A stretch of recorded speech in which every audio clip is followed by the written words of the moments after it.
이 돈의 흐름, 뭐 밤사이에 나스닥이 좀 조정을 받고는 있습니다만 돈의 흐름이 어떻게 흘러가는지를 꾸준히 배워야죠. 그리고 그 돈의 흐름을 어디에서 주도하는가도 중요하죠. 대표적으로 미국의 실리콘밸리를 빼놓을 수가 없고요. 자, 미래 생활 사전 시간입니다. 항상 우리에게 실리콘밸리의 흐름을 명쾌하게 알려주는 분, 서울경제신문의 송일아 기자와 함께합니다. 안녕하세요. 네, 안녕하세요. 자, 2024년에는 또 실리콘밸리가 어떤 혁신을 보여줄까? 어떤 변화를 보여줄까? 키워드를 통해서 좀 살펴볼까요? 네, 그렇습니다.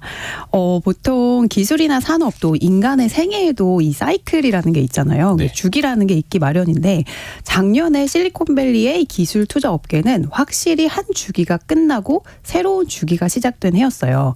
그래서 실리콘밸리에서는 뭐 간단히 정리를 하자면 2008년도 글로벌 금융위기에서 세계 경제가 회복이 되기 시작했던 2011년 무렵부터 약 10년 동안 돈이 흘러 들어왔거든요. 네. 그래서 뭐 애플이나 구글, 아마존 같은 이 IT 기술로 무장한 기업들의 주가가 치솟았고 또 테슬라를 필두로 한 수많은 전기차 스타트업들이 등장을 했죠.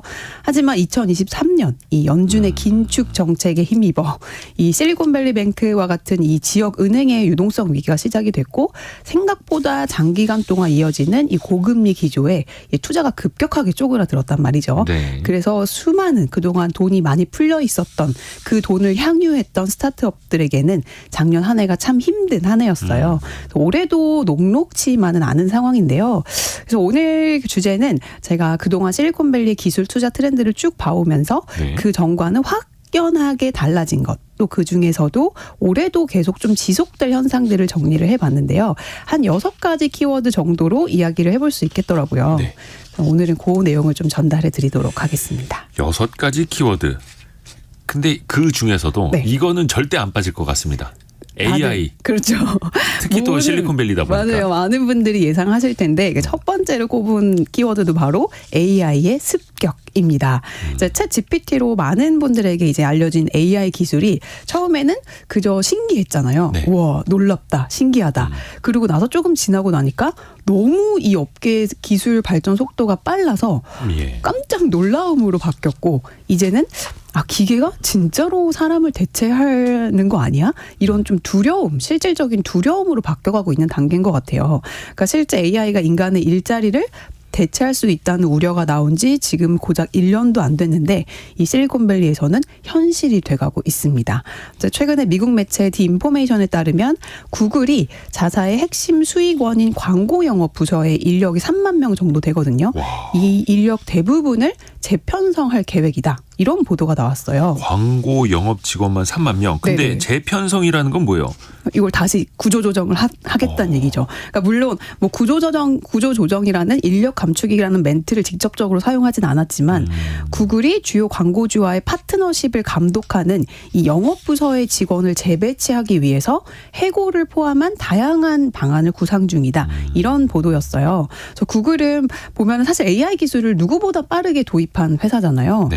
작년 5월 달에 뭐 예를 들어서 광고 내에서 여러 가지 언어로 변환할 수 있는 AI 기반 광고 툴을 발표를 하기도 했거든요. 그래서 AI를 이용해서 이제 광고주들이 더 빠르고 간편하게 광고를 할 수 있도록 설계를 한 거예요. 그래서 광고 영업이 앞으로 점점 더 필요가 없어지는 상황이 된 거죠. 그렇다면 광고 영업을 하는 사람의 숫자도 줄어들 수밖에 없겠죠. 그래서 이렇게 AI 기술을 정말 누구보다 빠르게 개발하고 또 발전시키고 있는 구글이 아이러니하게도 가장 빨리 AI를 일자리로 대체할 수 있는 기업이 될 수도 있다는 게 사실 우리에게 많은 걸 생각을 하게 하는 대목이었는데요. 청취자 여러분들은 이 실제 일하시는 현장에서 AI의 습격을 느끼시는 분들이 계실지 궁금해요. 혹시 있으셨을까요? 조금씩 그래도 체감이 되지 않을까요? 특히 저희 같은 경우에도 유튜브 할 때도 편집할 때 네. AI 기술 툴을 이제 붙이는 것들이 많아졌어요. 그래서 그쵸. 편집 시간이 짧아지고 있죠. 맞아요. 그러니까 저 같은 경우는 이제 기자니까 현장을 다니면서 이제 뭐 브리핑 같은 걸 들으면은 이 타자를 타이핑을 하잖아요.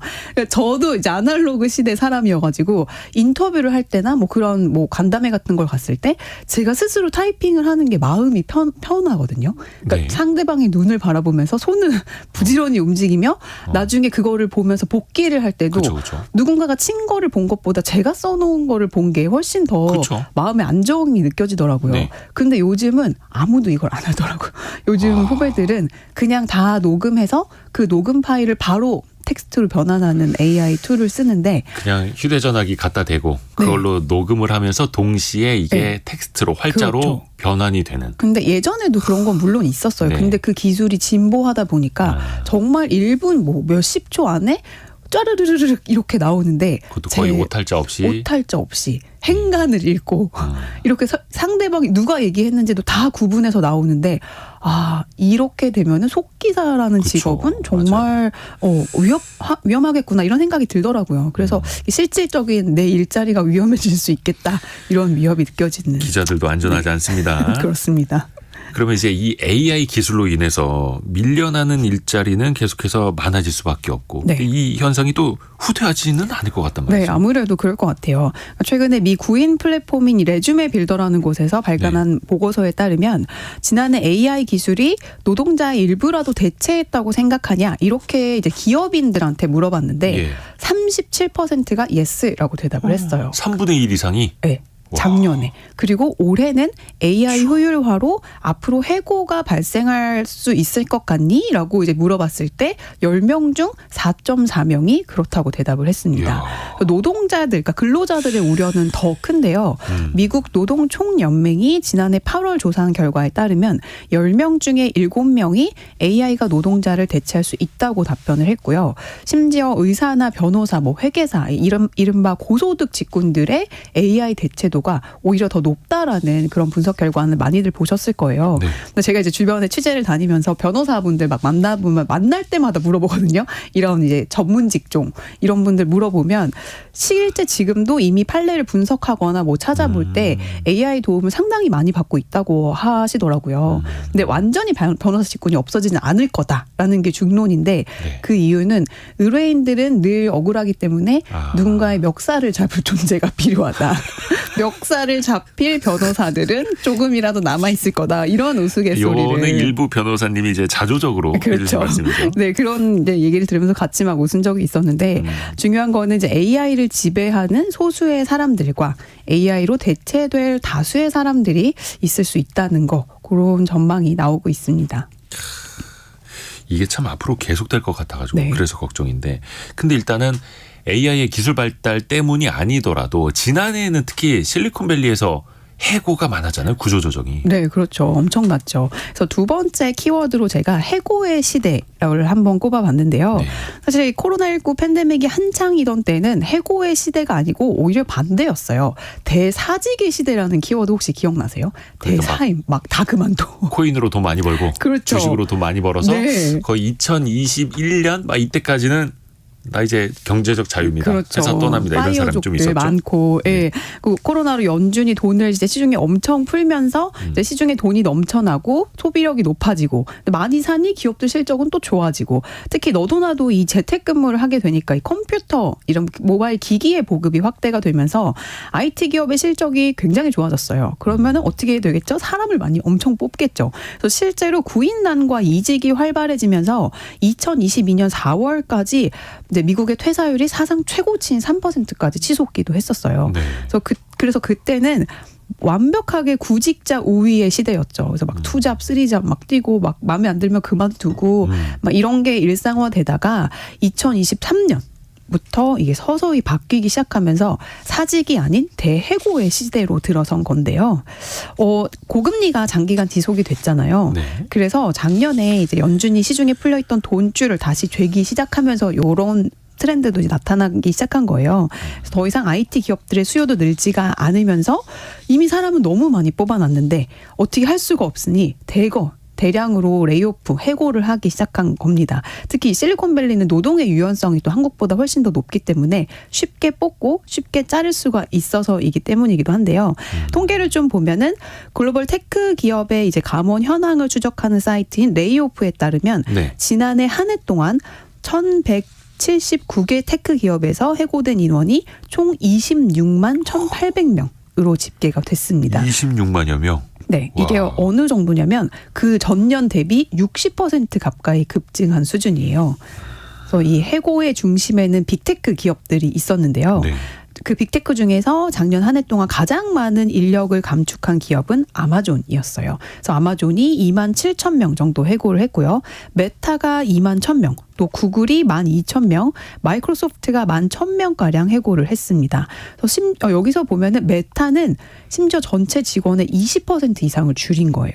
그래서 그만큼 이제 코로나 때 사람을 급격하게 늘렸다라는 뜻이기도 하고, 뭐 그동안은 이른바 금리가 낮아서 돈값이 싸니 뭐 미래를 위한 연구 개발도 많이 하고, 메타는 또 뭐 메타버스 회사 네. 이름까지 바꾸면서 이제 많은 미래 기술에 투자를 했었는데, 작년에 그거 확 줄이고 정말 필요한 수익화되는 이제 그런 사업 부분에만 이제 집중을 하면서 이제 빅테크들도 불필요한 비용을 줄이고 이제 수익화에 집중했던 한 해였습니다.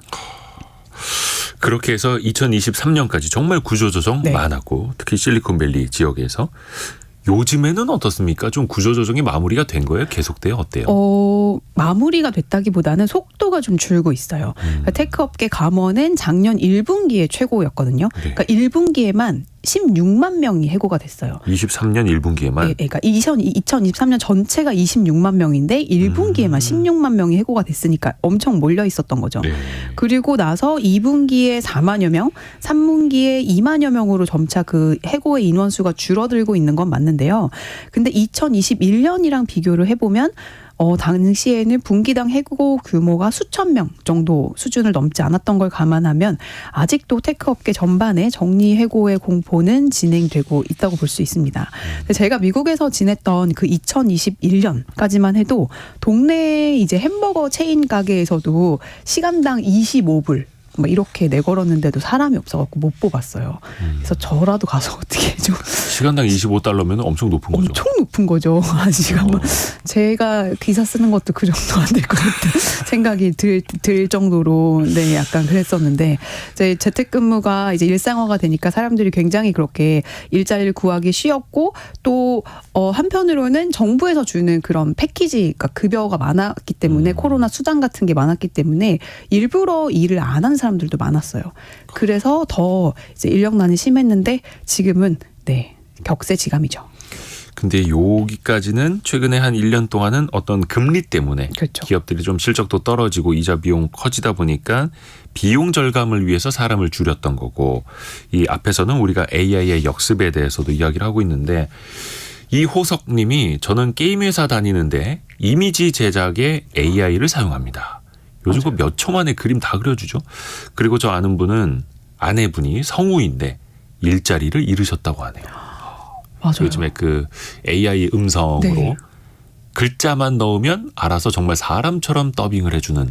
그리고 그런 기술들이 많이 어떤 그 나왔죠. 유명인의 목소리를 한 30분 정도만 학습을 하면은 이제 그대로 그 목소리 톤이나 뭐 빠르기 이런 거를 흉내를 내서 그 멘트를 읽는 기술이 굉장히 발전을 했더라고요. 그래서 그 돌아가신 분의 목소리를 따서 또 노래를 네. 다시 이제 부르게 하기도 하고, 또 그걸로 보이스 피싱에 또 악용을 하기도 하고. 맞아요. 아이고야 참. 그러니까 사람이 만든 IT 기술이 역설적으로 이제 사람을 대체하는 그런 상황이 된 거네요.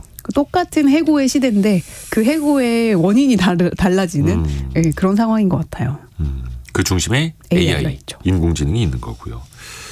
이게 사실 AI 기술이 이제 발전을 하면 대중화가 얼마나 이제 될 것이냐도 중요하잖아요. 네. 근데 이걸 또 먼저 쓰시는 분들은 좀 앞서가서 뭐 얼리 어답터처럼 이제 사용하실 수가 있을 텐데, 그 대중화가 올해는 좀 많이 퍼질까요? 간극이 좁혀질까요? 어때요?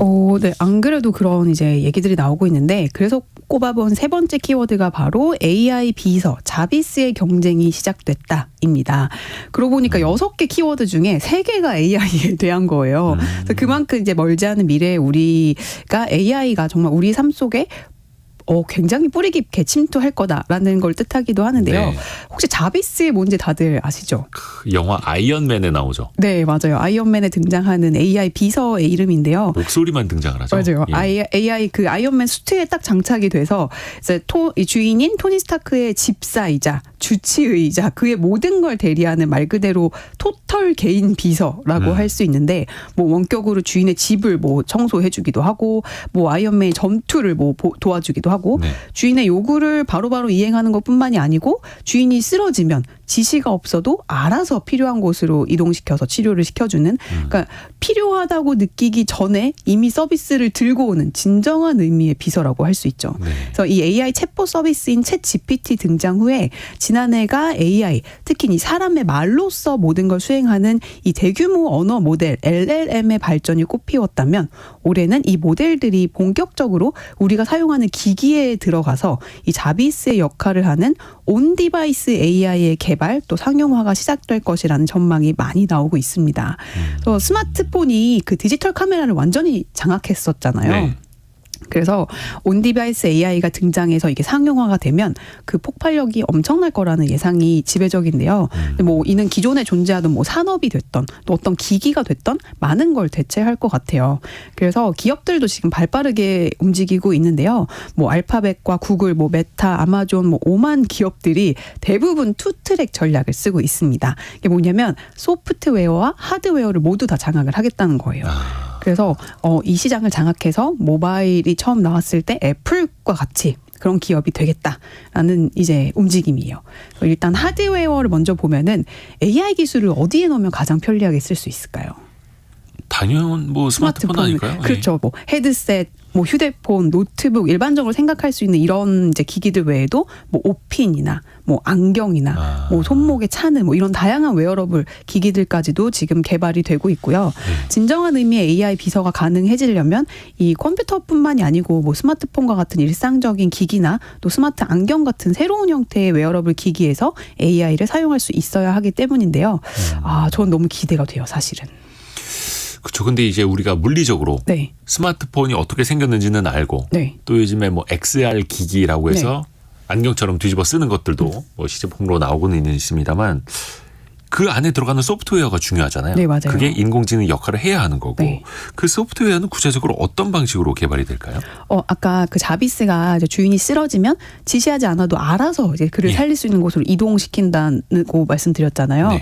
이것처럼 사용자가 굳이 조작하지 않아도 AI가 사용자를 둘러싼 여러 가지 환경을 정교하게 다 인지를 하고 스스로 판단을 해서 먼저 특정 작업을 제안하는 행동. 이런 행동을 어려운 말로 앰비언트 컴퓨팅이라고 하거든요. 앰비언트 컴퓨팅. 네, 앰비언트가 뭐 주변, 주위 뭐 이런 뜻인데 여러분 그 TV나 유튜브 같은 데서도 앰비언트 모드 아마 많은 분들 게임하시는 분들 많이 아실 텐데 주변 환경에 따라서 알아서 뭐 화면 색깔이나 뭐 이런 밝기가 조정되거나 하는 그런 거예요. 예를 들면은 스마트폰 이제 밤에 보면 너무 밝아서 그렇죠. 눈부시니까 네. 주변 밝기에 따라서 맞아요. 화면 밝기를 좀 낮춰주는 거. 맞아요. 그래서 앞으로 AI 비서가 이 앰비언트가 핵심이 될 거라는 전망이 많이 나오고 있습니다. 이제 그러기 위해서는 AI 모델이 단순히 이제 지금 많이 막 개발되어 있는 이 언어뿐만이 아니고 뭐 그림이나 음악, 영상 이런 다양한 형태의 멀티모달로 학습이 돼야지 이 앰비언트가 가능하다고 해요. 그래서 제가 작년에 CES에 갔을 때 이걸 직접 체험해 볼 기회가 있었거든요. 네. 그러니까 그게 영화를 볼 수 있는 캠핑카, 전기 캠핑카 뭐 이런 컨셉카를 탔었는데 네. 거기에 앉아 있으면 수많은 그 안에 달려있는 카메라들이 다 저를 보고 있어요.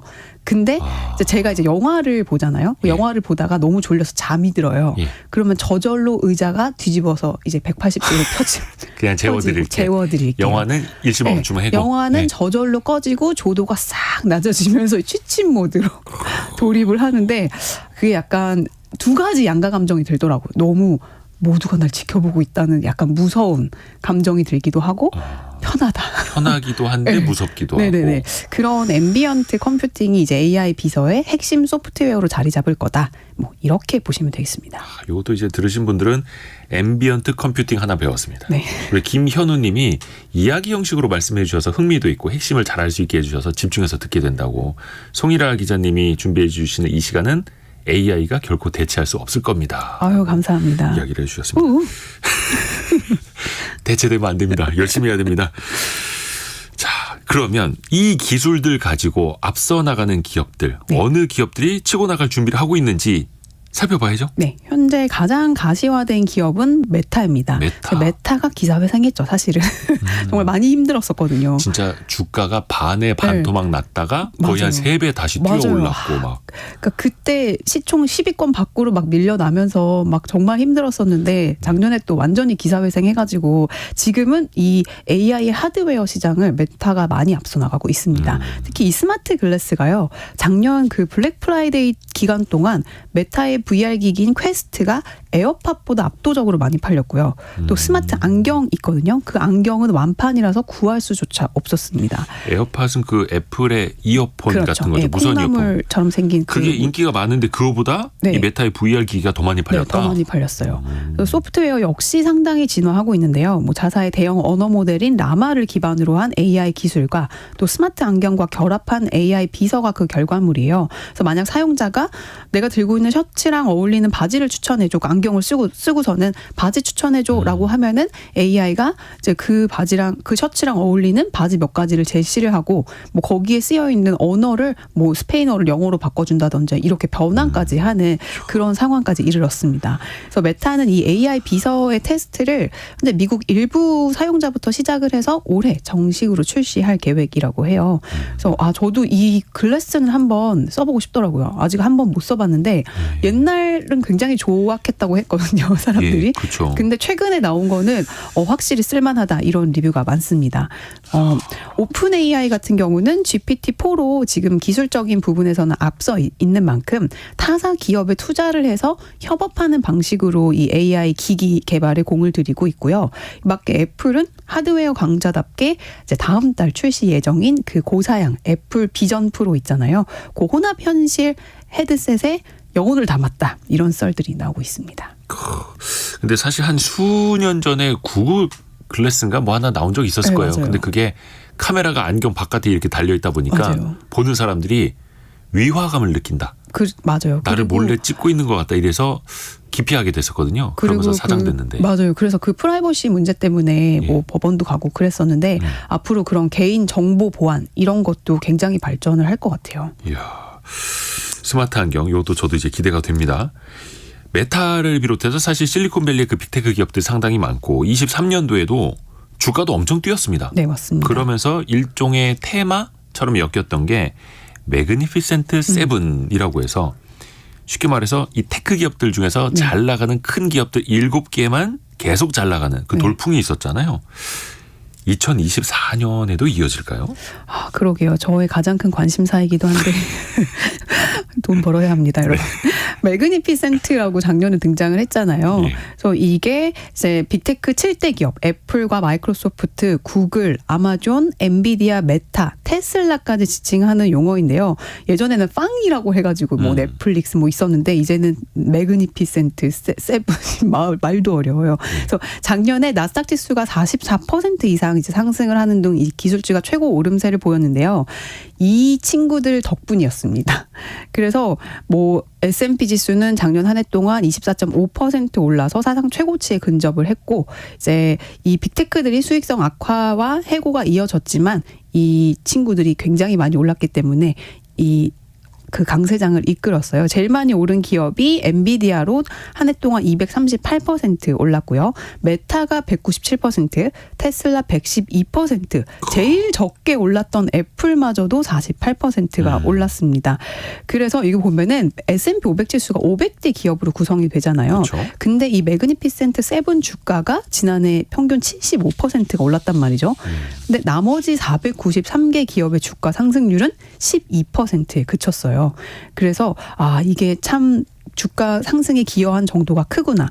그래서 올해의 시장은 아무래도 AI가 이끄는 강세장에 대한 기대감이 굉장히 큰 상황이고 이제 뭐 블룸버그나 골드만삭스 이런 기관들 뭐 언론 매체에서도 앞으로도 올해도 꽤 많이 오를 거다. 이런 전망들을 내놓고 있습니다. 왜냐하면 AI를 자본력이 가진 기업들이 주도하는데 아무래도 이 빅테크들이 돈이 많기 때문에 AI 투자 여력도 많고 또 하드웨어를 대중화시킬 좀 능력도 있기 때문에 다시 이 기업들에 아무래도 좀 계속 가지 않을까라는 기대감이 나오고 있어요. 기술력도 있고 자본력도 있고 인력도 있고 그렇죠. 그래서 우리말로 따지면 가장 중한 7개 회사. 네. 매그니피센트. 사실 이게 발음도 어렵고 용어도 어려운데 네. 황야의 7인이라는 그 서부 영화 맞아요. 기억하시는 분들 계실지 모르겠는데 제가 찾아보니까 1962년에 나온 영화더라고요. 제가 너무 어려서 모르는 것 같아요. 요거 그래서 뭐 다시 보기 이렇게 보시는 분들이 있는데 그 용어 매그니피센트는 그때부터 매그니피센트 세븐이라고 만들었던 용어가 지난해 다시 이제 빅테크 기업들에게 붙었다라는 거고. 네. 근데 이제 올해는 11월에 미국의 대선이 있다 보니까 아무래도 정책이라든지 그렇죠. 어떤 표심의 향방에 따라서 이들 기업들도 좀 주가라든지 좀 변동성이 심하지 않을까요? 네, 아무래도 가장 큰 변수 중에 하나가 대선이 아닐까 싶은데요. 통상적으로 대선이 있는 해에는 주가의 수익률이 평균보다 약해지는 경향이 있어요. 상반기에 그래서 험난하고 하반기에 대선 끝나고 랠리가 있을 거다 이런 전망들도 나오고 있거든요. 네. 대선이 이제 11월인데 트럼프가 만약에 다시 대권을 잡을 경우 이제 바이든의 모든 정책을 뒤집을 수 있다는 점에서 상당히 큰 리스크로 인식이 되고 있고요. 그래서 지수 전반전의 성과가 부진할 거란 예측이 그래서 나오고 있어요. 그래서 이 통계를 보면은 1932년 이후에 S&P 500 지수는 선거 전에 12개월 동안 평균적으로 7% 상승을 했거든요. 근데 선거가 없던 해에는 9%였어요. 그래서 아무래도 선거가 있는 해가 조금 더 낮았다는 얘기겠죠. 특히 1984년도 이후에는 선거가 있었던 해의 수익률이 평균 4%에 불과합니다. 그리고 특히 IT 부분이 일반적으로 선거가 있는 해에 가장 성과가 저조한 섹터였기 때문에 예, 우리가 조금 더 좀 지켜볼 필요는 있을 것 같아요. 물론 요거는 이제 과거 네. 통계이고 과거처럼 또 반복될 수도 있는 거고 또 아닐 수도 있는 거고 그래서 맞습니다. 항상 어렵습니다. 투자라는 게. 근데 이게 다 잘 되면 좋은데 기술주, 기술 섹터, 뭔가 미래 기술을 선도하는 산업에서 근데 전부 다 좀 힘이 빠진 분야도 있어요. 네, 예상치 못하게 힘이 빠지고 있는 분야가 있는데 바로 전기차 부문이에요. 그래서 제가 5번째로 꼽은 키워드가 바로 전기차의 시대는 갔나? 로 정해봤는데요. 예. 전기차의 대중화가 진행되고 있는데 웬 전기차 붕괴라고 생각하실 수도 있는데 이제 테슬라 타도를 외치며 테슬라 대항마라고 등장했던 수많은 전기차의 스타트업들이 현재 존폐의 기로에 놓여 있습니다. 그 여러분 혹시 그 미국 투자하시는 분들 아실 수도 있는데 패러데이 퓨처라는 전기차 기업 들어보신 적 있으세요? 이게 2021년 상장 당시에 뭐 자율주행, 뭐 안면 인식 같은 기능을 갖춘 전기차의 생산을 약속을 하면서 약 10억 달러를 모은 초고가 럭셔리 전기차 스타트업이었거든요. 거기가 1조 3천억을 모았다. 네, 맞아요. 그래서 2년 전, 그러니까 상장할 때까지만 해도 주가가 최고 1,660달러였어요, 주당. 네. 근데 이 주가가 지금 얼마냐면 35센트입니다. 예? 잠시만요. 1,660달러까지 갔다가 네. 35달러가 아니라 35센트요. 센트? 네, 그래서 계산이 지금 안 무려 되네. 99.98% 하락을 해서 사실상 휴지 조각이 됐고요. 어머나. 리비안도 잘 아실 텐데 그렇죠. 리비안은 상장 직후에 전 세계 자동차 기업을 통틀어서 시가총액 3위까지 치솟는 그런 기업을 토한 기업이란 말이에요. 예, 신생 예. 스타트업.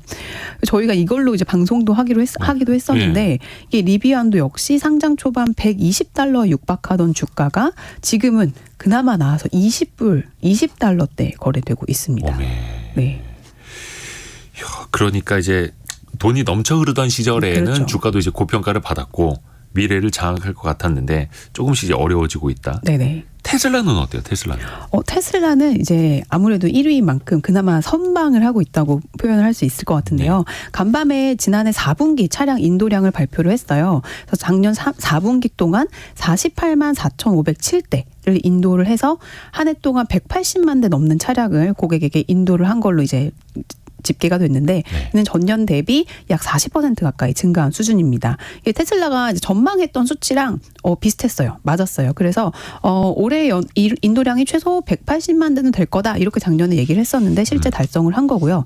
하지만 판매량 증대를 위한 대대적인 가격 인하를 했죠. 그래서 그 외에 전기차 시장은 지금 심각하게 침체돼 있다라고 보시면 될 것 같아요. 그 2020년에서 2021년 전기차 뭐 스타트업 열풍이 한창이던 때 이 시장을 주도하던 9개 전기차 브랜드의 시총 합계가 한때 610조가 넘었었거든요. 근데 이게 지금은 얼마냐면 88조로 쪼그라들었습니다. 그래서 불과 1, 2년 사이에 전체 기업 가치의 90% 가까이가 공중으로 사라진 거예요. 그래서 향후 50년을 지배할 산업으로 인식되는 지금 전기차 시장의 버블이 붕괴되고 있다라고 특히 이제 스타트업들 한해서. 사실 이게 버블인지 아닌지 거품인지 아닌지는 참 지나봐야 맞아요. 알게 되는데 일단 현재까지는 기업들이 많이 어려워진 상황이고 전기차 시장이 이렇게 갑자기 힘들어진 데는 어떤 이유가 있을까요?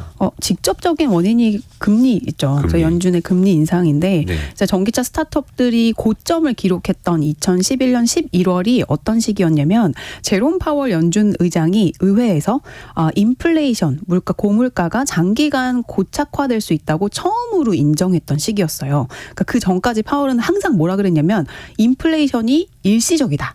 트랜지토리 계속 이 얘기를 했었거든요. 근데 요때 물가가 계속 높을 수 있겠다라고 처음으로 인정했던 시기가 이제 전기차 스타트업이 고점을 찍은 시기였어요. 그래서 이렇게 연준의 긴축 정책이 가시화가 되면서 꿈으로 먹고 사는 성장주의 한복판에 있는 스타트업들의 붕괴가 빠르게 시작됐고요. 게다가 엎친 데 덮친 격으로 전기차의 수요도 줄기 시작했습니다. 실제 전기차 최대 시장인 중국의 경우 2022년에는 전년 대비 100% 성장을 했는데 네. 지난해 10월 기준으로는 누적 30% 성장에 그치면서 성장률이 실제 둔화되기 시작했고요. 이것도 성장을 하긴 한 건데 성장률이 둔화됐다. 맞아요. 그리고 뭐 고금리가 지속이 되고 또 전기차 주요 시장인 중국과 유럽의 뭐 보조금 삭감 뭐 이런 다양한 원인들이 꼽히고 있는데 이로 인해서 글로벌 완성차 업체들은 작년에 줄줄이 다 투자나 생산을 미루거나 취소한다는 발표를 했었죠.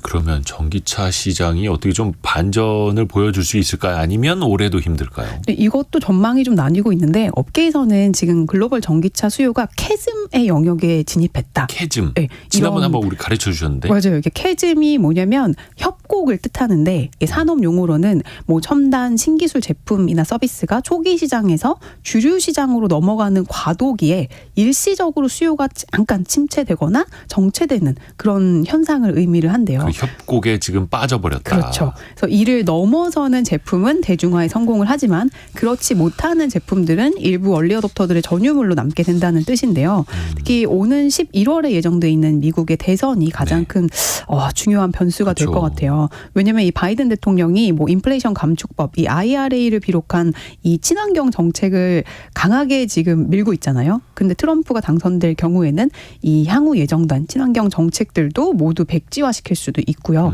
실제 한 연설에서 트럼프는 뭐라고 했냐면 전기차 보조금 정책에 굉장히 부정적으로 언급을 하기도 해서 이 대선이 좀 중요한 변수가 되지 않을까라고 생각하고 있습니다. 그렇죠. 또 트럼프가 다시 당선되면 또 어떻게 할지 모르니까. 네.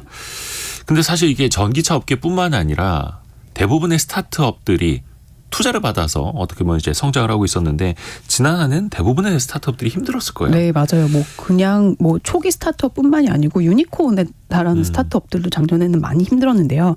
그야말로 스타트업의 겨울을 넘어서 빙하기라는 표현까지 등장하기도 했습니다. 그래서 글로벌 시장 조사 업체 피치북에 따르면 작년 한 해 동안 미국에서 약 3,200개 스타트업이 파산을 했고요. 그래서 여기에 투자한 투자금이 이제 휴지 조각이 됐겠죠. 예. 그 투자금이 35조가 넘는다는 통계가 우리 돈으로 나왔습니다. 35조 원 넘는 돈이 네. 미국 스타트업들의 파산으로 인해서 날아갔다. 그렇죠. 어마어마하네. 네, 유니콘도 피해갈 수는 없었는데요. 뭐 공유 스타트 스쿠터 킥보드 있잖아요. 전동 킥보드. 네, 전동 킥보드 업체인 버드도 최근에 파산 신고를 했고요. 뭐 유니콘에서 좀비로 되고 있다 이런 기사들도 쏟아졌었어요. 그래서 이런 추세는 한국도 마찬가지인데요. 뭐 기업 가치 10억 달러 이상인 이 한국 유니콘 기업은 2022년까지만 해도 한 해에 20개가 넘는 이제 유니콘이 등장을 했었는데 작년에는 하나도 탄생을 하지 못했고요.